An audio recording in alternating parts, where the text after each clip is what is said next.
Let's begin. This is the third and final panel. Our leader today is Summer Strand. I've known Summer for quite some time, and I could go through a long list of accomplishments.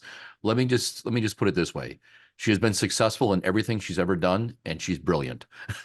and it takes you about 30 seconds of talking to her to know that. Right now, she is chair of the Public Service Commission. And really going to help shape this state in the future when it comes to energy. So in this panel, Summer will take it over here in a moment, but we have to read this disclaimer. Since we do have Summer Strand as chair of the Public Service Commission as our moderator today, we need to state the following. During this event, we cannot discuss the merits of any case that is or will be before the commission. If the conversation begins to go in that direction, the commissioner will have to excuse herself, leave, and return once the topic is no longer being discussed. So with that, Summer, let me turn it over to you. About you. And I want to also thank Competitive Wisconsin for hosting this Action Accelerator today, and thank you to our panelists for their participation. Definitely looking forward to our discussion. So I think we all know, but just to recap, the title of this panel specifically is how do we best address Wisconsin's energy needs, priorities, and opportunities over the next 5 years? So let's go through and have the panelists introduce themselves, and then we'll get into the question. Okay, I'm Mark O'Connell, President and CEO of the Wisconsin Counties Association. Good morning again. Carl Hosley, President, Xcel Energy, Wisconsin, Michigan. Hi, everybody. Tom Content, Executive Director at the Citizens Utility Board, and we are the customer advocate for the residential and small commercial and industrial customers of the Wisconsin utilities. Jeff Keebler, CEO of Madison Gas and Electric Company. And I'm Jim Wood. I'm chair of Wood Communications Group and serve as strategic counsel to Competitive Wisconsin. So our first question is going to be that a common theme discussed in the previous panels this morning has been the responsibility of utilities to balance reliability, affordability, and environmental stewardship in the delivery of utility services. How can we ensure that these priorities are being met as Wisconsin's energy needs evolve and new technology becomes available?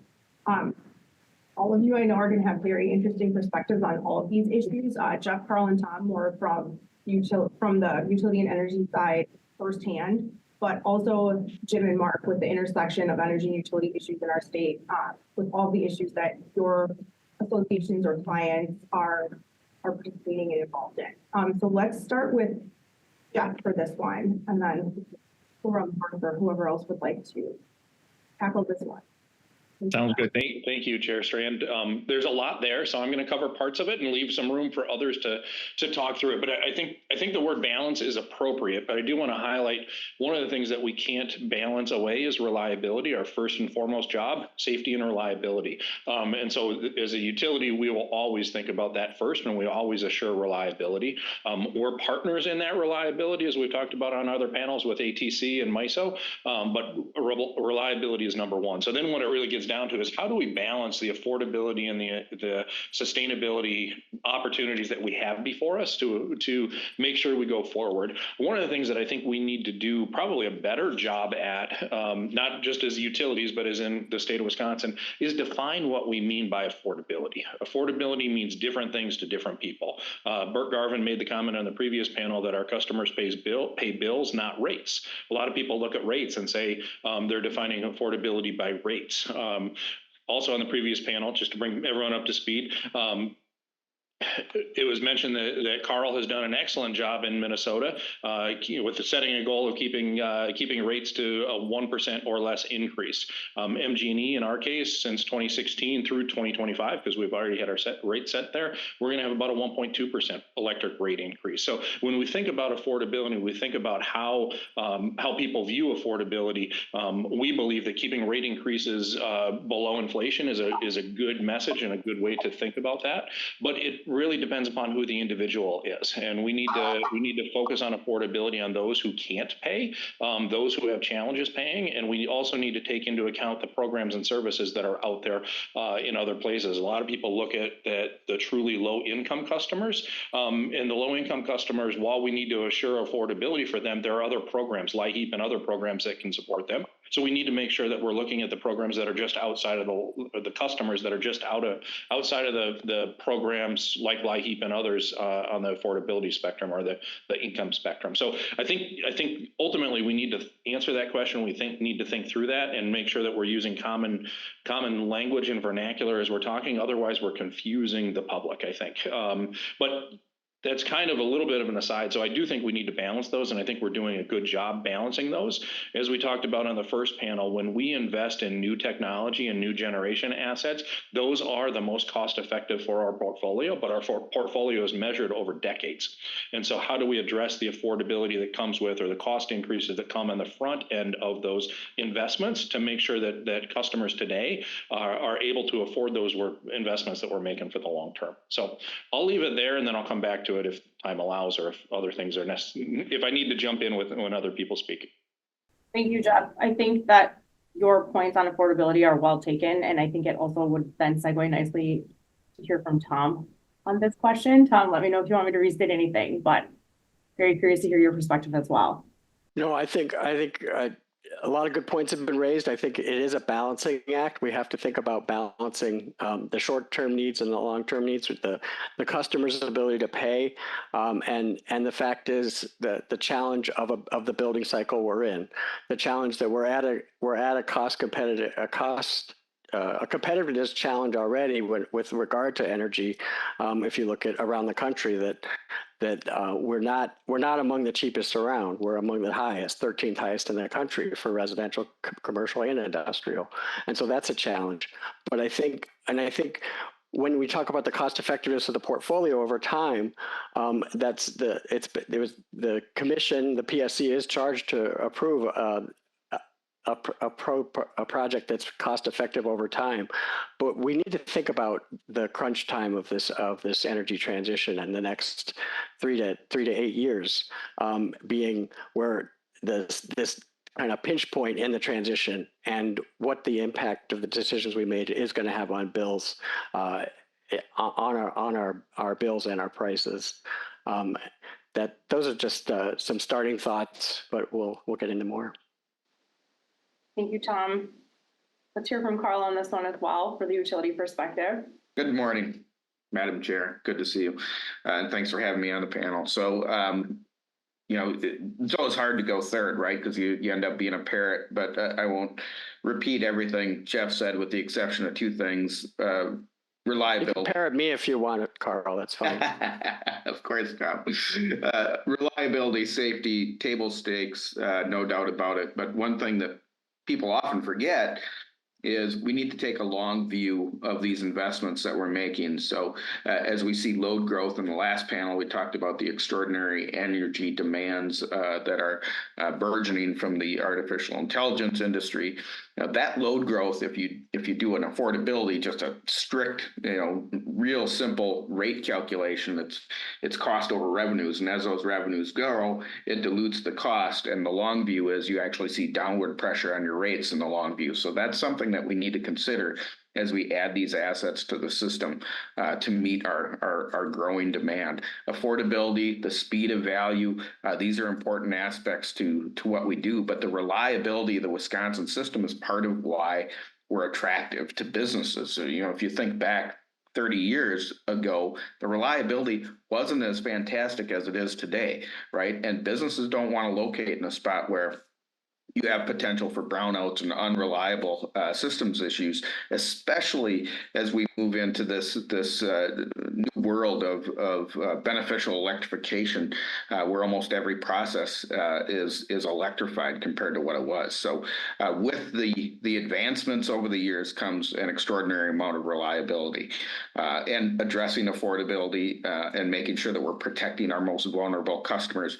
That's important as well. And it's a tough balance that all of us as stakeholders, utilities, the commission have to work together to find the sweet spot, if you will. Excellent points too, Carl. Thank you very much. I'm curious to hear Mark's industry adjacent perspective on this. Yeah, thanks, Summer. So I think Carl really put it best, and to touch upon something that Jeff had raised.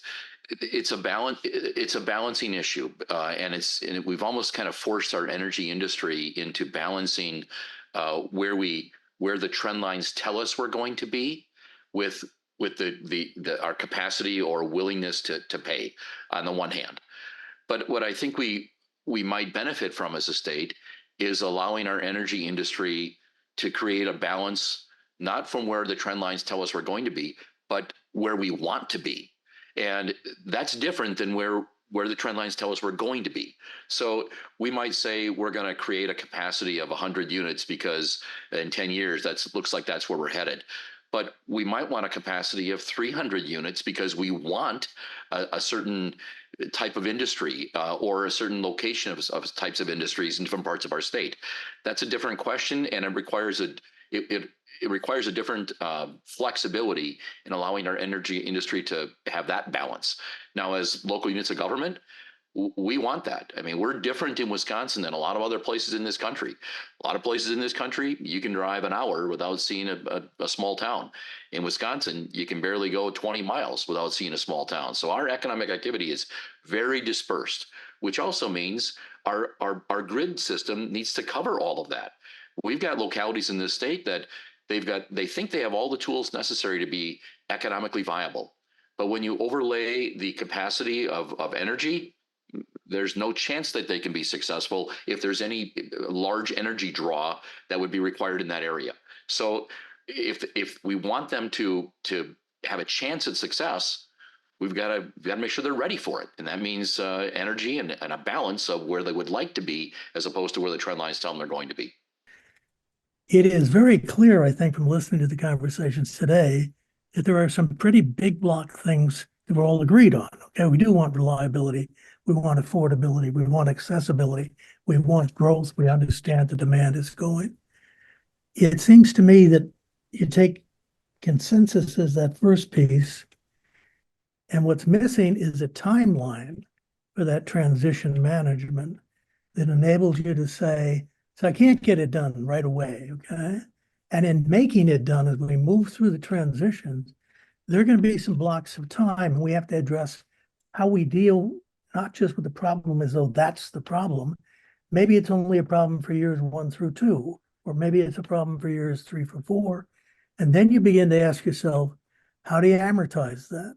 And now you're back to this whole premise that Carl and lots of others have commented on. Growth produces revenue, okay? Also produces demand. The challenge for transition management is to figure out how to put those two together in a fashion that provides affordability for customers, reliability for the system, and accessibility for those who need it as part of that growth package. So I think that concept of a amortization schedule, which is different both in terms of costs and action, makes a difference. Jim, can I just add on to that? Sorry, Chair Strand, do you care if I just add? So one thing I think is important, we talked about this a little bit on the first panel, but I agree completely with what you're saying, Jim. And in a traditional sense or traditional business, that growth leads to benefits for the business. In our business, the utility industry, that growth actually leads to more kilowatt hours on the grid. And when we take Carl's simple example of to divide cost by kilowatt hours to come up with rates, we have more kilowatt hours with not incrementally proportionate cost increases. And so we're able to drive rates lower. So that growth is a benefit to all customers. That doesn't happen in other non-utility type models, business models.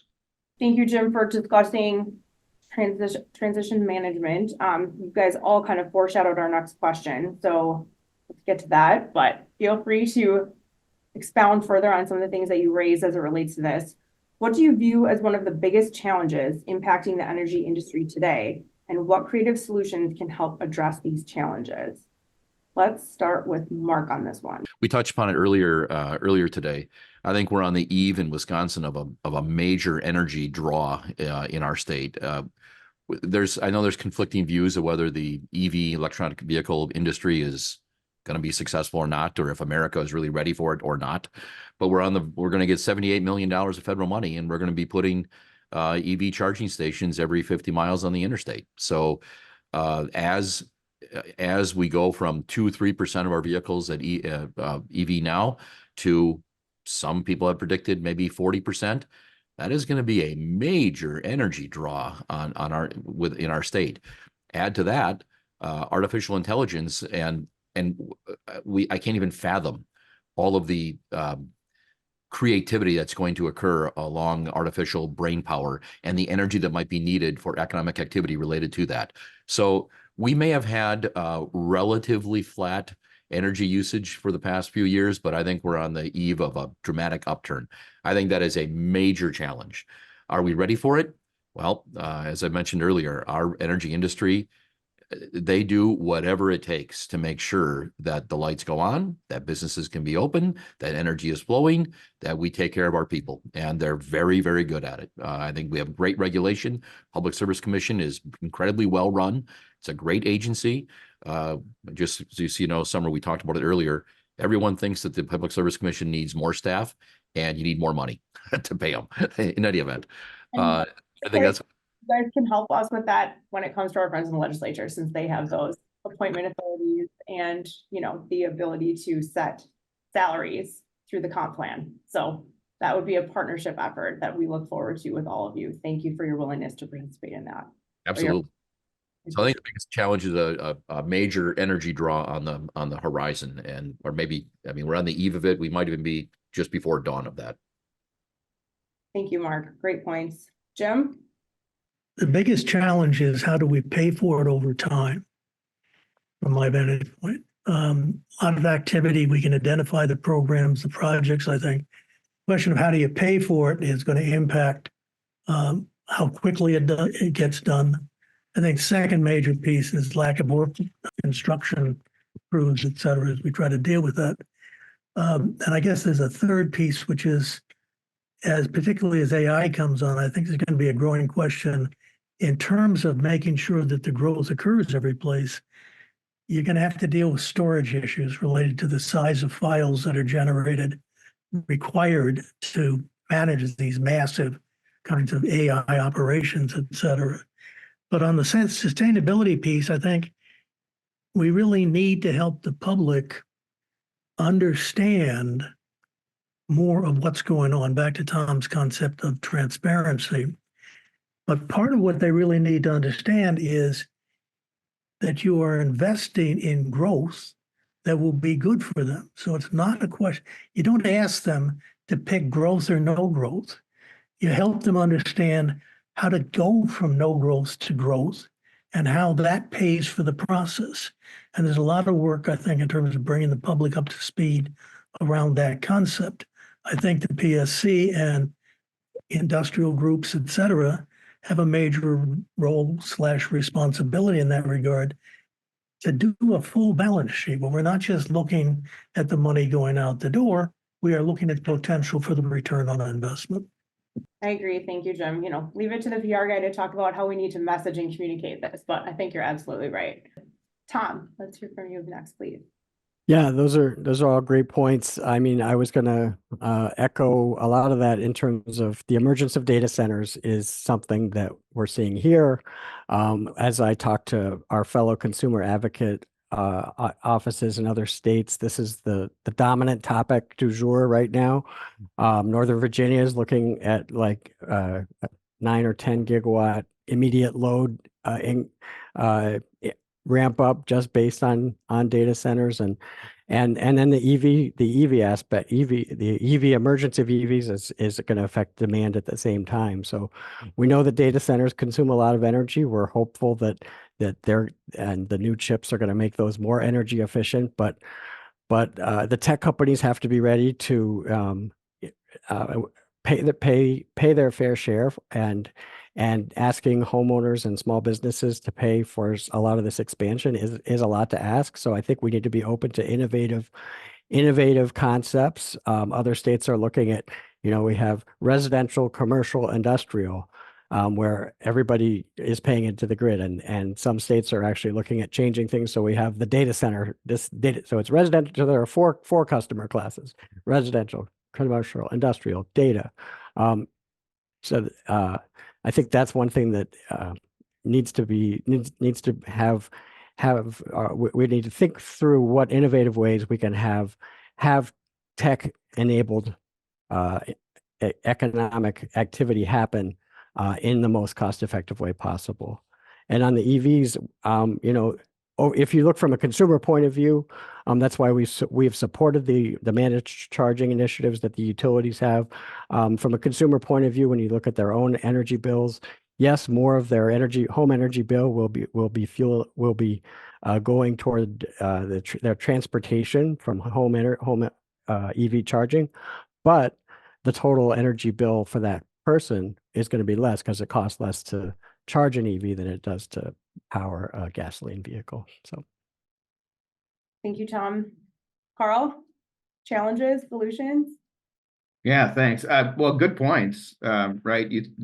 Tom, you're talking about the energy burden, and how it relates to, yeah, your energy bill might be higher, right? But your gasoline, your petrol, if I was in the UK, bill's gotten lower, right? So what we've heard here is your original question, Summer, was, what's the biggest challenge? And we've all been talking about, burgeoning demand. We've been talking about new generation resources. We haven't touched on transmission. But I think what I've heard here is we talk about, the smart grid change that all the utilities are going through, new demand. Really, what the biggest challenge is the speed of change. Right now, I think I said it in the last panel, things will never be slower than what they are today, right at this moment. Change is moving at an exponential pace, and we have to find a way to keep up in our industry because we have the obligation to serve, and we also have an opportunity with new AI and new tech to use it in our grids and help be more transparent. To Jim's point with how we message these things, it's also about taking advantage of the data that consumers have access to that they've never had access before. You can turn on your blow dryer and actually see it on a blip on an app today. That's pretty cool. That's an opportunity to change behavior and make room potentially for new demand response type customer programs. So speed of change, I think, is the biggest challenge, and then finding a way through and I don't mean this offensively, of course, but finding a way through regulation to get the things approved so we can put it into place and be effective, right? And that's that. Now we get into the labor challenge, and we all have a labor challenge. We talked about in the last panel. The commission has challenges holding on to their analysts, and you guys are doing a good job pivoting and taking on a significant amount of workload, but we got to make sure you get the pay right. So you can hold on to your highest and most talented employees, of course. The utilities have a challenge. We want to make sure we're keeping the brain trust here in Wisconsin, and also we need trade labor. We need line workers, men and women, to help get the electricity on the line and the natural gas in the pipes. So all these things are big challenges, and I don't know how to prioritize one or the other, but they all seem to me like speed of change is the biggest challenge right now, Summer. And affordability is on the backdrop of everything. And I think, of course, Tom would certainly agree with that. Great points. Thank you, Carl. And I think similar to what Jim was saying about the other topics of other panels, not just today, but throughout the action accelerators, workforce is definitely a common theme that you're hearing from every industry. And, I know Governor Evers and our Department of Workforce Development and Economic Development Corporation are working on several initiatives that could help with that, but it's something I think that we're all feeling the squeeze on across the board. Jeff, anything you would like to add regarding challenges and solutions?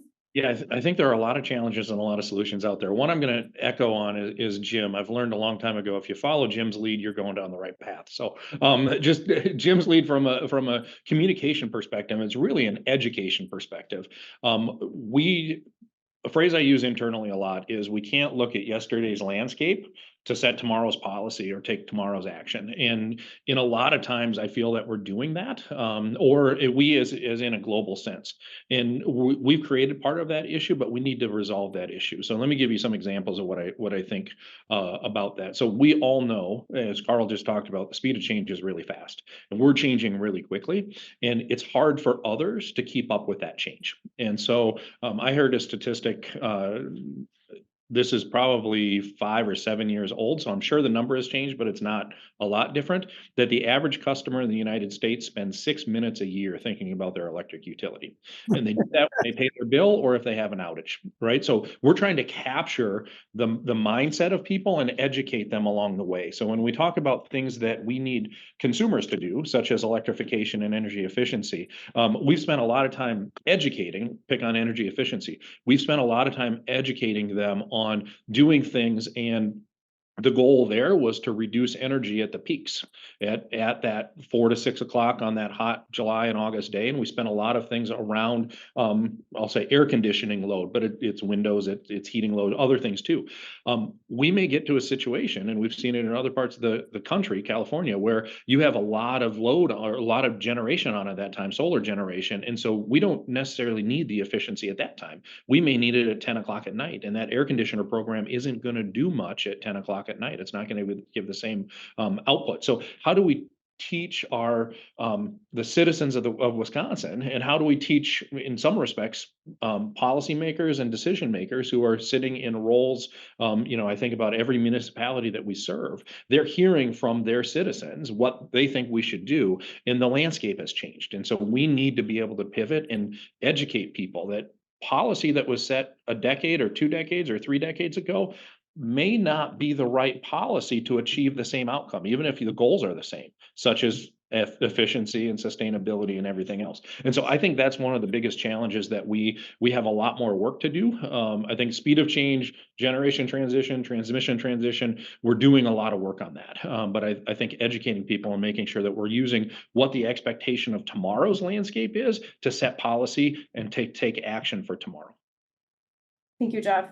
Great points. I agree. I think another kind of solution to part of that is also combating misinformation. Some people, I think, hear time of use and limiting demand, and people are like, oh my gosh, I'm not going to be able to do my laundry or wash my dishes when I'm home, and all these things. And it's like, nope, that's not what, and this is mutually beneficial. And let me tell you why this is something that you want to participate in. So yeah, Chair Strand, if I could just add one point to what Jeff mentioned. I mean, I think he just raises a good point about helping people understand what's going on. And I think too often, whether it's the public, the average person doesn't think about this, but if more people can be thinking about this, and if we can demystify this, frankly, this is kind of a wonky area of regulation, of life, it can be technical. You shouldn't have to be an engineer or an economist to know what kind of energy future you want to live in, or what you want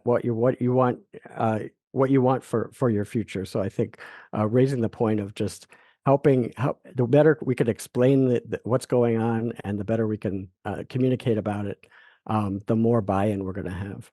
Great points, Tom. Thank you. I always joke that I don't tell the neighbors what I do, because one, they wouldn't understand it, and B, my phone would blow up when we do have those very rare outages. I'm a very happy customer of municipal electric utility, but but again, you guys all did a wonderful job of teeing up our next topic.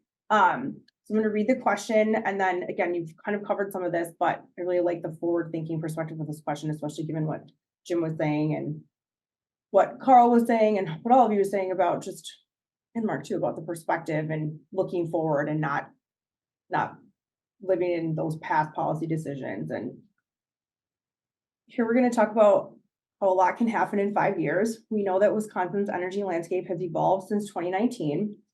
And we want to talk a little bit about some of the most significant changes that have occurred between 2019 and where we are now. But then also, and I think, again, you all have done a great job of teeing this up, looking forward to 2029, are there any predictions you would like to make about where we're going, or to Mark's point, where we want to go? Let's start with Tom on this one, please. Okay, thank you. Yeah, no, I think the most dramatic change has been just the dramatic drop in the price of solar over the last 10 years and even 5 years, but just the the fact that we've gone from fossil being the source that everybody was looking at as the where we were going to now it's renewables, and it's amazing to see those changes, and I think we're seeing, and if you'd asked me 10 years ago when I was still writing about this stuff that utilities were going to be proposing stationary battery storage projects to along with their solar farms, I didn't think that was going to be ready, but here we're already seeing it happen. And I covered the battery industry a little bit when I was at the Journal Sentinel, and so I'm going to use batteries as what I think is going to be what we should be looking at for 2029 to 2034. Because today we have lithium ion, which is in our phones and it's in our computers, and it's the storage that's in our EVs and backing up the solar. But there's new battery chemistries that are coming, and the economies of scales are going to work in that in favor of new chemistries. And we have researchers at the Argonne National Lab that are very focused on energy storage. And some of these new chemistries are going to be more conducive to longer duration energy storage. And we're seeing examples of that. Carl has one in Minnesota that his utility is working on. We Energies at the Valley plant right here in Milwaukee is studying a new battery technology. So some people are putting their bets on new nuclear plants. I'm putting my bet on long duration batteries. Thank you, Tom. Excellent points. Let's go to Jeff on this one, please. So I agree with Tom. I think long duration batteries are necessary. I don't know when they'll get here. There was discussion in the previous panel about not being the first person to do them, right? We want someone else to test them out. So if I'm sticking true to 2029, maybe we see some, but I don't think they're wide scale development in the next 5 years or so. I do think in the next 5 years, we're going to be in a spot where, going back to my earlier topic, we have been able to educate the public. We have been able to align on what's happening. If you look at all the utilities in the state, we're essentially aligned on 80% carbon reduction by 2030. I think you will see exactly what we're doing to get the 80% carbon reduction, because we're right there. That is an important component for the state. It's the administration's goal as well. So we're highly aligned to that. And so I think, one of the things that and I probably think about this more than others because of my customer makeup, but my service territory has a lot of municipalities, and so when you think about that, state government, county government, a bunch of different municipalities, all of them are setting their own goals and sustainability goals. And I think that's really important for them to do. One of the things that we work with them on is to make sure that we can support them and what their outcome is, and are the goals the right thing to do. And I just want to, a lot of people are saying, I want a 100% renewable goal. And what their goal actually is to eliminate carbon. And so we help think through how is 100% renewable different than a carbon reduction goal, whether it's 80% or 100% or net zero, pick your goal. And renewable, if you go back, yesterday's landscape, if you go back 10, 15, 20 years ago, renewable was the only way to reduce carbon, really, because we needed all the baseload plants and everything else that were all fossil fuel. Today, we have other ways to reduce carbon, including getting rid of baseload plants and putting in peaking plants, like we talked about on an earlier panel. And so it's helping to understand, if you want 100% renewable, what is the outcome of that? What's the outcome on reliability? What's the outcome on cost? What's the outcome that you will be putting in your tax bill versus what's the outcome on what your citizens will be paying for in their electric bill? And so hopefully in the next 5 years, we get to a point where we're all in a better alignment on what that actually means and what the goals are. And what, in my belief, carbon is the enemy, and that's what our company is attacking and getting rid of. And so I think, just going back to my earlier comment, I think it's just, hopefully in the next 5 years, we can all get better aligned on what the ultimate goal is. And if we want to move as fast as we're saying we're going to move, and that we are moving, alignment is going to help us get there in the most efficient manner and most cost-effective manner for all of our customers. Thank you, Jeff. 1 point. Let's go to Mark on this one. I think in the next 5 years, 2029, mean, it's often been said, we're going to continue to use more devices, not less. You're going to have more consumption of energy, not less. And it's something that Tom said earlier, kind of a micro look at this. While an individual household may end up spending less money on energy related to the vehicle because we won't be consuming gasoline. Instead, we'll be consuming electricity. So for that individual household, they may be better off financially.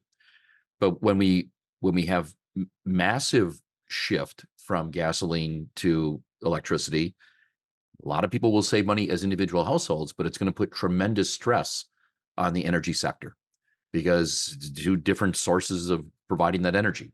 And that's right. I think if we had that, and I'm not sure we're going to, but if we did a massive move toward EV, we're going to have a lot of stress on the energy industry. And I think it's going to require all of us to be more accommodating, I guess, whether it's regulation, whether it's siting of facilities, whether it's exploration of new forms of generation, like we talked about earlier, the small reactors.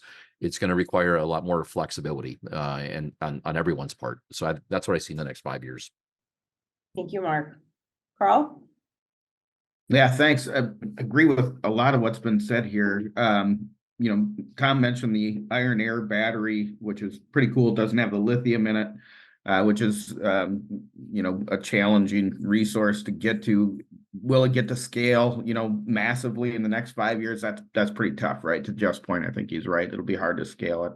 I am very bullish on nuclear and small SMRs. I wouldn't bet against tech. I know the new scale engineering, came up against some bond issuance and engineering challenges, but I wouldn't bet against new opportunities with others that are entering the market or that are in the market, Westinghouse and GE, because I think there's a lot of promise there.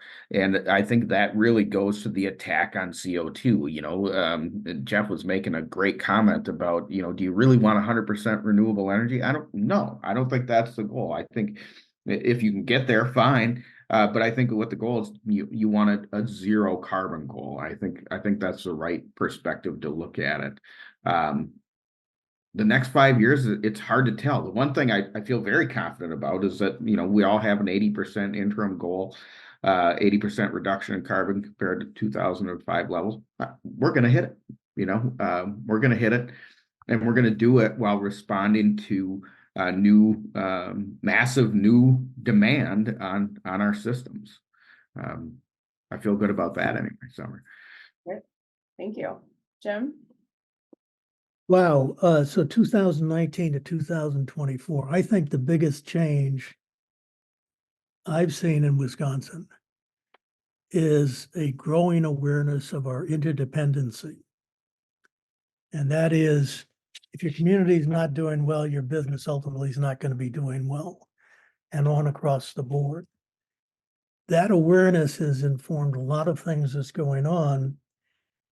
But the second big thing I would note is that in September of 2023, the Bureau of Economic Analysis number for job openings in the state of Wisconsin was 225,000. 225,000. And two things are important there. One is we need to understand we do not have the bodies we need in the state to fill $225,000, right? 225,000 openings. We need to begin to get our arms around, we better get a strategy for recruitment and retention that gives us a pathway to deal with that kind of a number. But the upnote is the type of jobs that we're going to be filling are going to be considerably different than they were 10 years ago. And there's a good shot that what that means is they will be paid better wages. And so if you combine two strategies, which is you are trying to expand your employment base and you're trying to raise the wage that those people are getting paid, now you got more taxes, you got other kinds of opportunities to interact with all of these deals. So I think that's an important set of numbers to be thinking about. If I look forward, it is very clear, I think, in Wisconsin at least, that the concept of place economics is taking hold It's no longer a curiosity. People are spending, thanks to both state and local government investments and federal investments, lots of money trying to deal with questions like early care and education, workforce housing, workforce transportation, and other sorts of issues. In that, you're creating sub-economies across the country, which complicates the issue in terms of inflation for certain kinds of construction jobs and so on and so forth.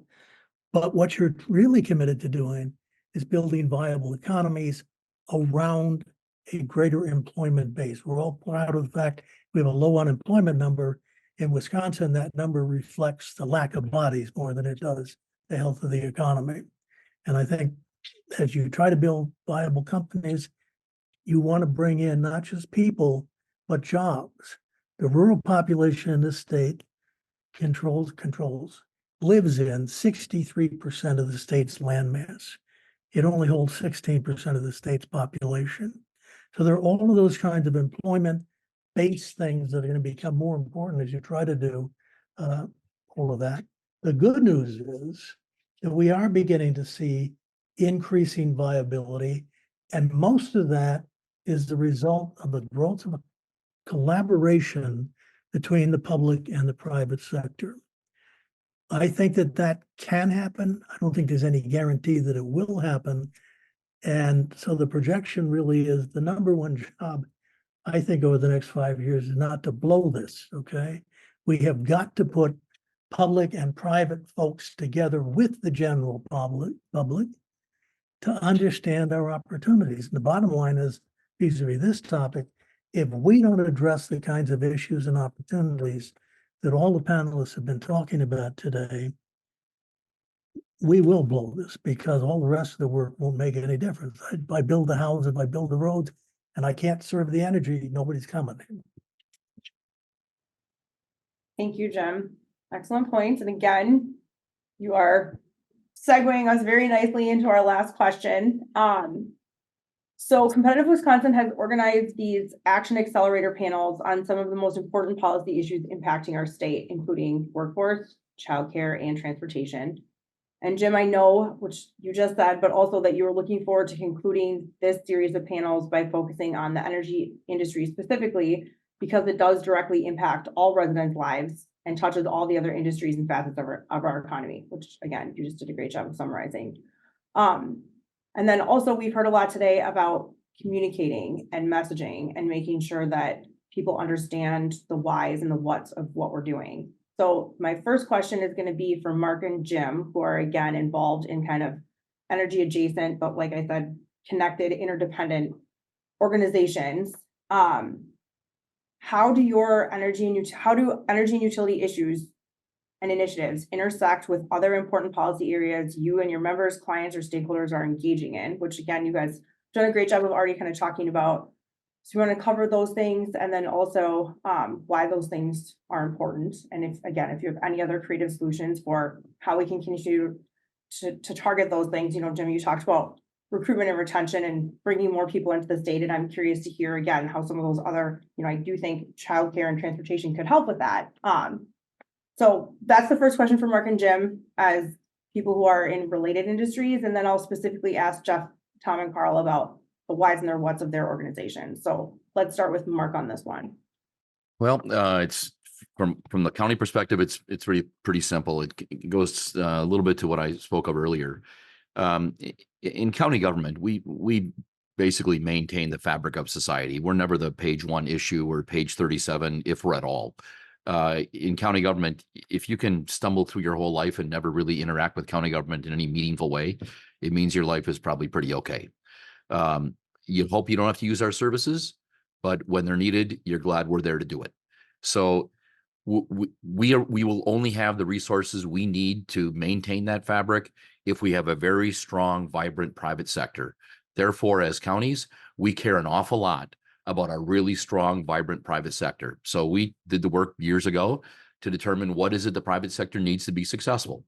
It's lots of things: smart young talent, capital to invest and risk, good infrastructure, broadband everywhere, and hard infrastructure like transportation and energy. So we've decided as counties years ago, we care about these things. We want the private sector to do, if you're doing well, we want you to do really well. If you're doing really well, we want you to be explosively well. We want that to happen. More people making more money, engaged in more commerce, paying more in taxes at current or lower rates. We want that.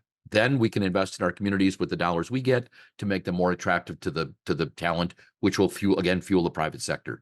We want that. So in that regard, we care a great deal about available energy, reliable energy, predictable rates on energy, the ability for the energy sector to think way ahead about where we want to be as a state, and the ability to invest in that structure so that in our new millennium knowledge technology-based economy where businesses can move almost overnight, we're ready for that to occur. And I think with AI, it's going to make it even more important. And whatever geographic area in the country is more ready than others to accept that the new millennium technology type businesses, they're gonna be in a better position. I would like Wisconsin to be that entity. So that's where we intersect as a public sector with the energy industry. And I mean, I think we've got some real opportunities, and I'm so appreciative.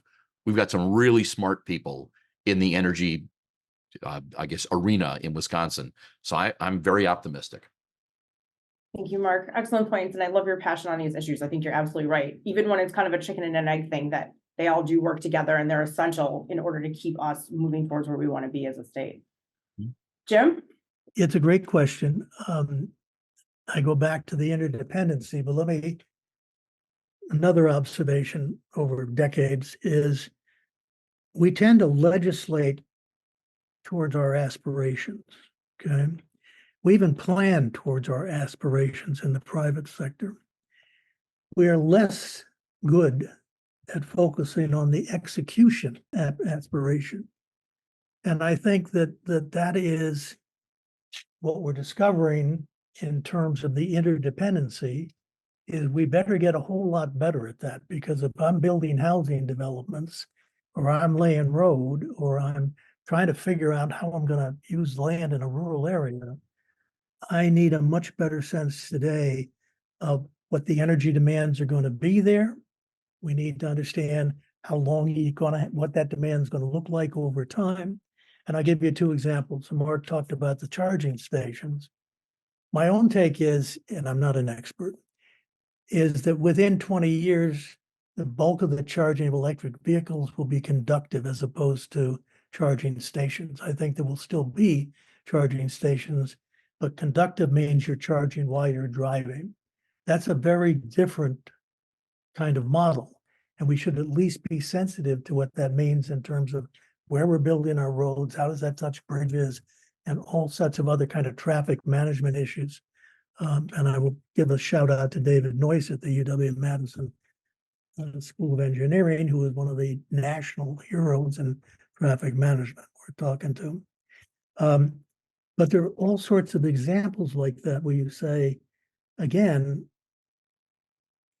when we talk about people who can afford things, when we talk about trying to do the affordability, accessibility, we talk about storage, all the things we've talked about today need to be part of the conversation, whether you are talking about building houses or you are talking about recruiting workers or you are talking about what kind of employment base you want to build. So everything is now interconnected, and we need to stop looking at it in terms of, well, if you do that, that's bad for my guys over here. It's bad. Go to the question of, we can agree on these. We have consensus, affordability, accessibility, availability, okay, reliability. We have consensus there.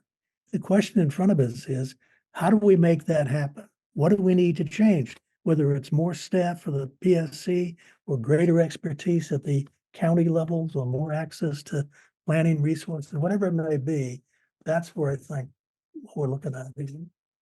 Excellent points, Jim. Thank you. I really liked your comments too about legislating and planning towards aspiration versus actually executing towards aspiration and doing the work. And I think all of us are good at talking about it and where we want to go. And, I think we're all getting better at executing that as well. Right.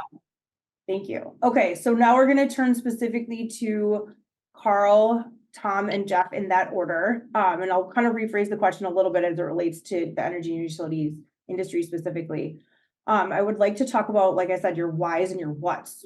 What does it mean to you to work in the energy and utilities industry? Why do you and your organization do what you do? Why do these issues matter? Kind of just the whys and the whats. And then again, if you would like to touch a little bit on interdependencies and aspirational action and execution, please feel free to do that as well. But we'll start with Carl. I like it better when you start with Jeff. Then I can just say, yeah, me too. I don't want Jeff to think I'm picking on him. So I'm going to say me too when it comes to me, Carl. So answer well. Well, it's a good question, and you know, a tough one to answer.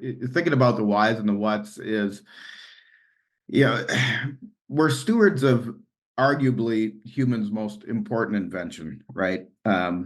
Electricity, and the use of energy and the interconnectivity of all the different aspects that it spans, the strength of our local communities, connection to economic development, the workforce. It spans everything that we do. And, you know, parochially, why I got into it was probably by happenstance. Frankly, I was an intern in the energy electrical distribution engineering at Wisconsin Public Service Corporation.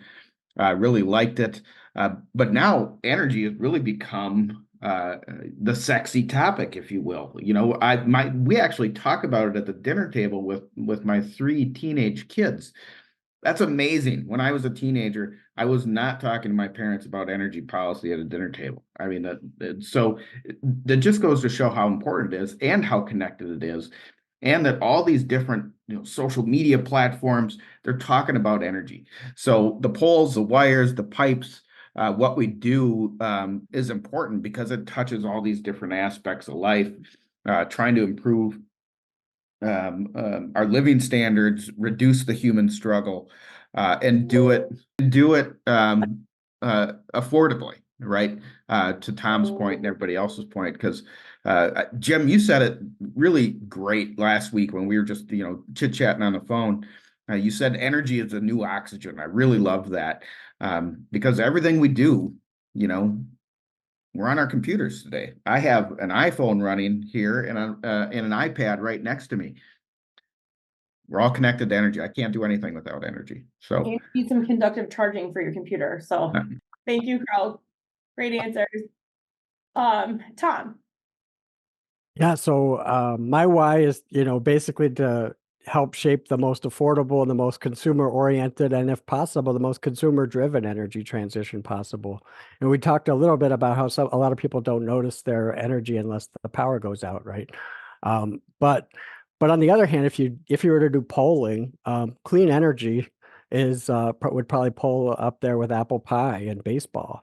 In terms of the most popular things around. And I think people want to know how they can, I think people will want to know how they can participate in the energy transition. And that's why I'm excited about what the PSC is going to be leading this year in terms of getting Inflation Reduction Act rebate programs out into the public sphere. In my old and enabling more to happen on the customer side of the meter. So at Cub, my former role was to educate people as a newspaper journalist about what was going on in the energy world, and now it's about trying to shape something that is going to be affordable. And to come back to the why, it's when we think about affordability, it's you have to think about, we represent all spectrum of customers at Cub, and so for people who are making 500 or 1,000 or dollars a month, their utility bills are a lot different than people who are making 5,000 or 10,000 a month. And so we need to keep that in mind. And I'm thinking about the balloon analogy, that metaphor that Commissioner Nieto used earlier. As we squeeze the balloon, we just want to make sure that we don't make it unaffordable and that the balloon pops. So I think that's really the challenge. And one thing, and the last thing I'll just say related to the kind of the economic development aspect, is if we can do what MG&E is starting to do, where they're talking about helping people with their air conditioners or using water heaters to help change people's energy use when demand spikes. you're seeing around the country new ideas coming into the space where people are taking home battery systems, whether they're made by Tesla or whether they're made by Generac here in Wisconsin, and you can aggregate those during times of peak demand. So there's a lot that we so often talk about all the big things that need to be built, but we need to think about the small ways that we can actually shape the future. Great points, Tom. Thank you so much. Jeff? So that's a lot to consider. So I'm not going to pair it, but I'm going to combine the two of what Carl and Tom just talked about. So for me personally, I have a belief that I should leave a place better than when I leave than when I found it. And that's true for whether we're talking about a business, a nonprofit I might be supporting, or this world. In the utility industry, I didn't recognize this before I got into the industry. I didn't know the industry existed. I actually got here by happenstance too, and it was a former executive of MG&E called back to his college and said, "Hey, send me some resumes," and mine was one of them. So I came to Madison because of that, and I'm glad I did. But the utility industry is a really unique industry from a lot of different perspectives that we talked about today. But the one I like the most is while we're a business and we have all the complexity of a business, we're a public utility, so we're here to serve the public. I can stand on the roof of my building and see all of my customers. Most companies can't say that. So I don't have customers spread throughout. Carl's much bigger, so he'd have to stand on multiple buildings, but he can do the same thing, right? We don't have customers across the country that we're only trying to sell things to. And nothing against all the consumerism that we buy and that, but I'm not trying to sell anything. I'm trying to provide a service, and I'm trying to provide a service in the most cost-effective way. And what that does, it gives me freedom, a tremendous amount of freedom to be able to think about all sides, as Tom just talked about. How do we do small things to help customers use energy more effectively? Most people look at me and say, "Why would you have a department of people who work to use less of your product?" Right? And it's because we get to think about it in that way. So we're here as a public utility. MG&E is known as your community energy company. So I get to be engaged in the community and help our communities, not just through the provision of electric and natural gas service, but in all kinds of things. And I wouldn't have that opportunity if I was at a different type of company or different type of organization.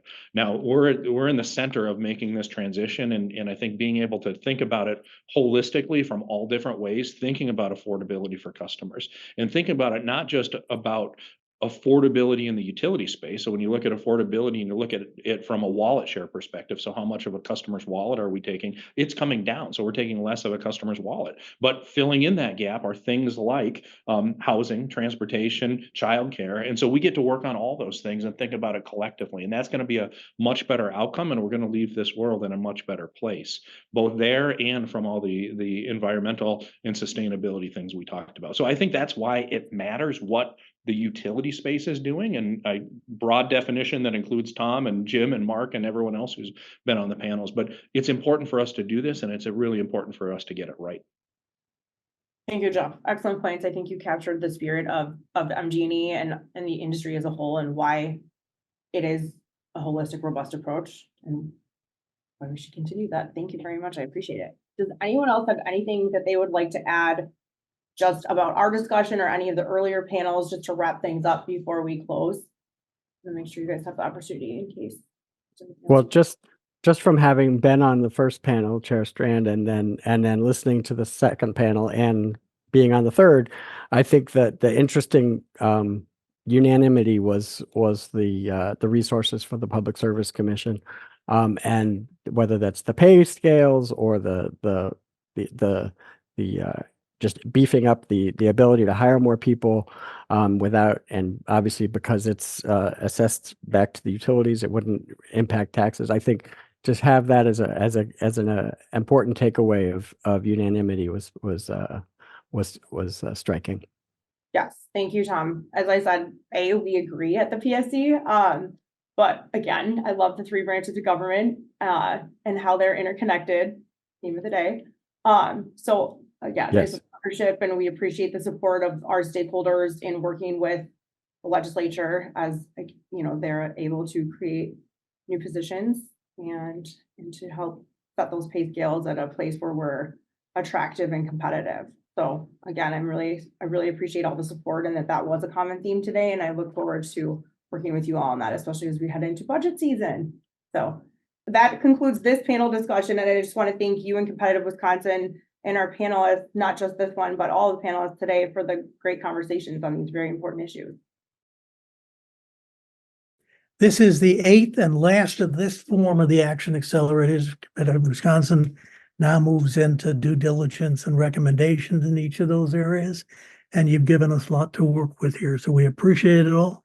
Thanks to all of you. And well, we got our work cut out for us. So I'll probably look forward to dealing with you. Thank you very, very much.